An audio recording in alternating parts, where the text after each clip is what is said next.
ایک گاؤں ہے ضلع وہاڑی میں، وہاں پر آپ پیدا ہوئے اور 584 سن ہجری میں آپ کی ولادت باسعادت ہوئی۔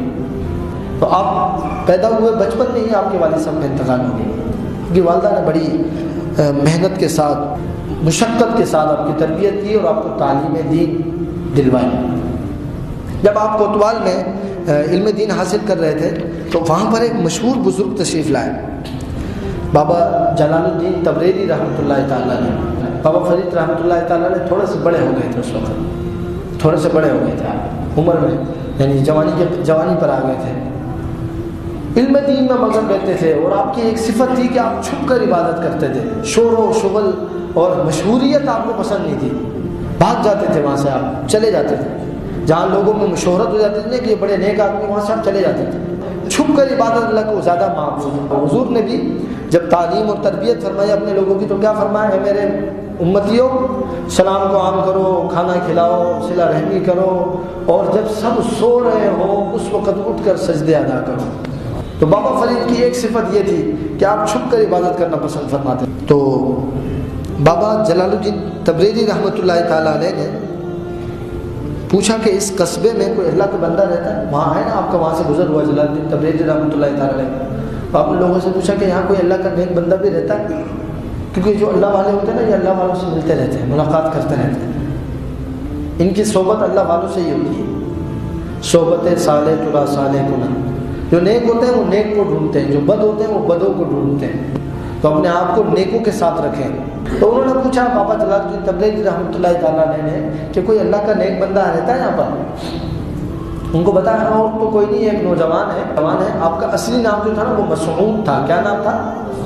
مسعود۔ یہ بابا فرید یا فرید الدین یا گنج شکر، یہ تینوں آپ کے لقب ہیں۔ لوگوں نے کہا کہ بستی میں ایک مسعود نام کا شخص بڑی عبادت میں رہتا ہے، مصروف رہتا ہے۔ بابا نے کہا مجھے ان کا پتہ تھا۔ بابا جلال الدین تبریزی رحمۃ اللہ تعالیٰ مجھے ان کا پتہ تھا، آپ چل پڑے۔ راستے میں بابا جی کو جلال الدین تبریزی رحمۃ اللہ تعالیٰ علیہ کو کسی نے انار پیش کیا۔ کیا پیش کیا؟ انار۔ آپ نے کہا یہ میں اسی بچے کو دوں گا، اسی نوجوان کو دوں گا، آپ چلیں۔ جیسے ہی بابا فرید سے ملاقات ہوئی اس وقت آپ کا روزہ تھا، ملاقات کی، حال احوال پوچھا، تھوڑی سی گفتگو کرنے کے بعد انار دیا بابا فرید کو۔ جب انار دیا تو بابا فرید رحمۃ اللہ تعالیٰ نے وہ انار تقسیم کر دیا، بچوں میں تقسیم کر دیا، وہاں لوگوں میں جب تقسیم کر دیا تو اس کا ایک دانہ نیچے گر گیا۔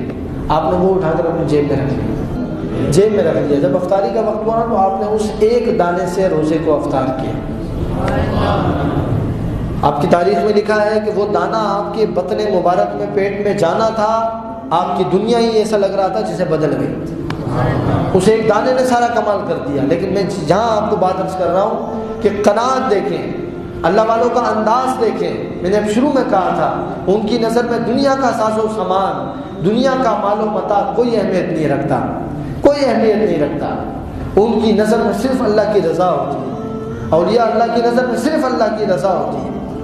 انار تھا، کھانے پینے کو کچھ نہیں تھا اور تھا بھی روزہ، پورا انار بھی رکھ سکتے تھے لیکن سارا تقسیم کر دیا۔